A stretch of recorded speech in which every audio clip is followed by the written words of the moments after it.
OMR-sheet tampering অসম্ভব, তাই এবার এসএসসি পরীক্ষার প্রশ্নপত্র বিক্রি করবে তৃণমূল। আগামী বিধানসভা নির্বাচনের আগে পরীক্ষার্থীদের থেকে এভাবেই টাকা তুলবে রাজ্যের শাসক দল। অভিযোগ রাজ্যের বিরোধী দলনেতার। পার্থ চ্যাটার্জির মাসদনের ঘরের মতো কারো একটা অন্য কারো নামে ঘর খুলবে, প্রশ্ন বিক্রি হবে এবং মিনিমাম 500-700 কোটি টাকা ফেব্রুয়ারি, মার্চ, এপ্রিলে যে বিধানসভার ভোট তার আগে তৃণমূল কংগ্রেস তুলবে এবং যোগ্যদের একটা বড় অংশ বাতিল হবে। মেধাযুক্ত যারা আশা করছেন চাকরি পাবেন তারাও পাবেন না, তারা তো প্রশ্ন জানতে পারবেন না, তারা প্রশ্ন কিনতেও পারবেন না। এসএসসির চাকরি হারাদের বড় অংশের আপাতত স্বস্তি। আপাতত কাজে যোগ দিতে পারবেন যোগ্য শিক্ষকরা।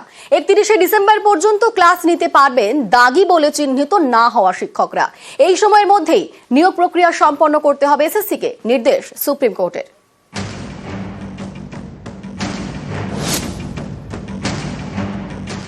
সুপ্রিম কোর্টের রায়ে এসএসসির প্রায় 26,000 জনের চাকরি যায়। এবার সেই শীর্ষ আদালতের নির্দেশেই আপাতত স্বস্তিতে চাকরি হারা শিক্ষকদের একটা বড় অংশ। বৃহস্পতিবার সুপ্রিম কোর্ট রায় দিয়েছে, যারা দাগি নন সেই শিক্ষকরা স্কুলে যোগ দিতে পারবেন। 31শে ডিসেম্বর পর্যন্ত তারা ক্লাস নিতে পারবেন। এসএসসির গ্রুপ সি এবং গ্রুপ ডির চাকরি হারাদের বিষয়ে কোনো নির্দেশ দেয়নি শীর্ষ আদালত। গ্রুপ সি এবং গ্রুপ ডি এর কেউ স্কুলে যেতে পারবেন না, শুধুমাত্র শিক্ষকরা, অর্থাৎ নবম দশম এবং একাদশ দ্বাদশের এখনো পর্যন্ত যারা চিহ্নিত হয়নি টেন্টেড হিসাবে সেই সমস্ত শিক্ষকরা যেতে পারবেন। কিন্তু এসএসসিকে দিয়ে আন্ডারটেকিং করিয়েছেন যে তারা 31 মের মধ্যে অ্যাডভার্টাইজমেন্ট দেবেন এবং 31 ডিসেম্বরের মধ্যে এই পুরো প্রসেসটি অর্থাৎ নিয়োগ প্রক্রিয়া, ফ্রেশ সিলেকশন সেটা কমপ্লিট করে ফেলবেন। ফলে এই আন্ডারটেকিংয়ের উপর ভিত্তি করে শুধুমাত্র যারা এখনো পর্যন্ত চিহ্নিত হয়নি সেই অচিহ্নিত শিক্ষকদের এখনো পর্যন্ত শুধুমাত্র এই সেশনটা তারা কন্টিনিউ করতে পারবে। 2016 এসএসসির পুরো প্যানেল গত 3রা এপ্রিল বাতিলের নির্দেশ দেয় শীর্ষ আদালত। এসএসসিকে নতুন করে নিয়োগ করতে বলে। এক ধাক্কায় প্রায় 26,000 জনের চাকরি যায়। এদের বেশিরভাগই শিক্ষক। এতে রাজ্যের বহু স্কুল বিপাকে পড়ে, তৈরি হয় শিক্ষক সংকট। এই পরিস্থিতিতে গত 7ই এপ্রিল সুপ্রিম কোর্টের দ্বারস্থ হয় পশ্চিমবঙ্গ মধ্যশিক্ষা পর্ষদ। প্রধান বিচারপতি সঞ্জীব খান্নার বেঞ্চের রায়ে মডিফিকেশন চেয়ে আবেদন করে, আর্জি জানায়। নতুন করে নিয়োগ প্রক্রিয়া সম্পন্ন না হওয়া পর্যন্ত যোগ্যদের চাকরিতে বহাল রাখার অনুমতি দিক আদালত। সেই মামলার শুনানিতে এদিন সুপ্রিম কোর্টের প্রধান বিচারপতি সঞ্জীব খান্না বলেন, শর্ত সাপেক্ষে মধ্যশিক্ষা পর্ষদের আবেদন গ্রহণ করা হচ্ছে। শুধুমাত্র নবম দশম এবং একাদশ দ্বাদশের শিক্ষকদের জন্য আবেদন গ্রহণ করা হচ্ছে। 2025-এর 31শে ডিসেম্বরের মধ্যে এসএসসিকে নিয়োগ প্রক্রিয়া সম্পন্ন করতে হবে। ততদিন পর্যন্ত যারা দাগি নন সেই শিক্ষকরা স্কুলে ক্লাস নিতে পারবেন। আদালতের নির্দেশের জন্য পড়ুয়াদের ক্ষতি হওয়া উচিত নয়। গ্রুপ সি এবং গ্রুপ ডি চাকরি হারাদের আবেদন গ্রহণ করছে না সুপ্রিম কোর্ট, কারণ শিক্ষাকর্মীদের ক্ষেত্রে দাগিদের সংখ্যা তুলনামূলকভাবে বেশি। 3রা এপ্রিল সুপ্রিম রায়ে চাকরি যায় প্রায় 26,000। 3রা এপ্রিল সুপ্রিম কোর্টের রায়ে এই 25,752 জনের চাকরি যায়। 25,752 থেকে বাদ আগের চাকরিতে ফেরার সুযোগ পাওয়া 425 জন, অর্থাৎ চাকরি বাতিল 25,327 জনের। এর মধ্যে শিক্ষাকর্মীর সংখ্যা 7,031 জন। দাগি শিক্ষক শিক্ষাকর্মীর সংখ্যা 6,276। যাদের টাকা ফেরত দিতে হবে এর মধ্যে বেশিরভাগই গ্রুপ সি এবং গ্রুপ ডি কর্মী। দাগি শিক্ষকের সংখ্যা 1,002।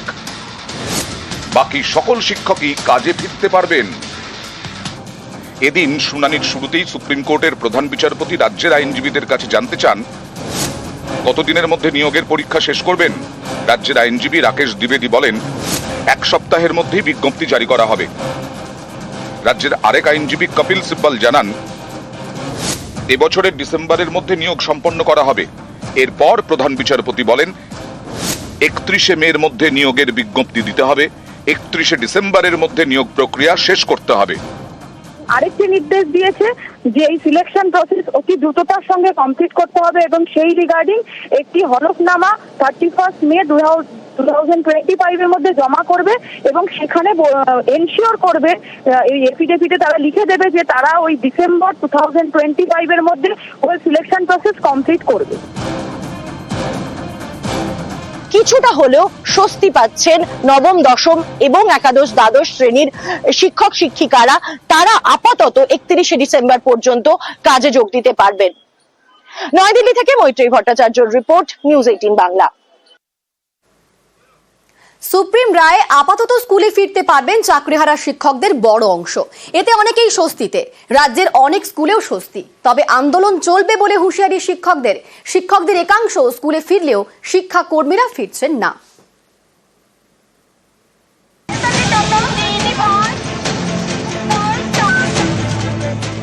সুপ্রিম কোর্টের রায় প্রায় 26,000 চাকরি বাতিল। এদের মধ্যে অনেকেই দাগি হিসেবে চিহ্নিত নন। এমন শিক্ষকদের স্কুলে যাওয়ার অনুমতি দিয়েছে শীর্ষ আদালত। আগামী 31শে ডিসেম্বর পর্যন্ত তারা ক্লাস নিতে পারবেন। বৃহস্পতিবার সুপ্রিম রায় অনেকেই স্বস্তিতে। আজকে সুপ্রিম কোর্টের রায় আমরা খানিকটা স্বস্তি বোধ করলেও পুরোপুরি স্বস্তি হতে পারছি না। আমরা সেদিনই পুরোপুরি স্বস্তি বোধ করব যেদিন আমরা পূর্ণাঙ্গ সময়ের জন্য বিদ্যালয়ে যেতে পারবো, প্রিয় ছাত্রছাত্রীগুলোর মুখ দেখতে পারবো। এটা যেমন একটা আনন্দ রয়েছে, ঠিক সেরকমই অনিশ্চয়তাটাও কিন্তু পুরোপুরি কেটে যায়নি। কারণ ওই রিভিউ পিটিশন যেটা MA ফাইল করা হয়েছে, সেখানে কিন্তু দুটো জিনিস লেখা ছিল। এক হচ্ছে হয় এই শিক্ষাবর্ষ পর্যন্ত, আর না হলে নতুন বিজ্ঞপ্তি প্রকাশ হচ্ছে ততদিন পর্যন্ত। দুটো যেটা আগে হবে সেই পর্যন্ত আমাদের চাকরিটা বহাল থাকছে।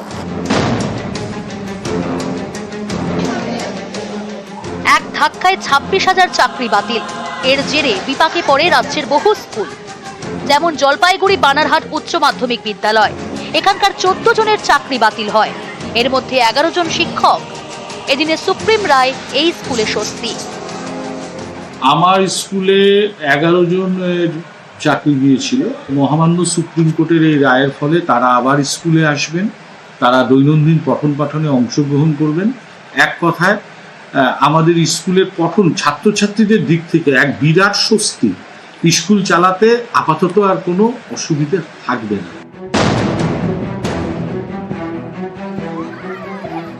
একই ছবি বাঁকুড়ার বিষ্ণুপুরে।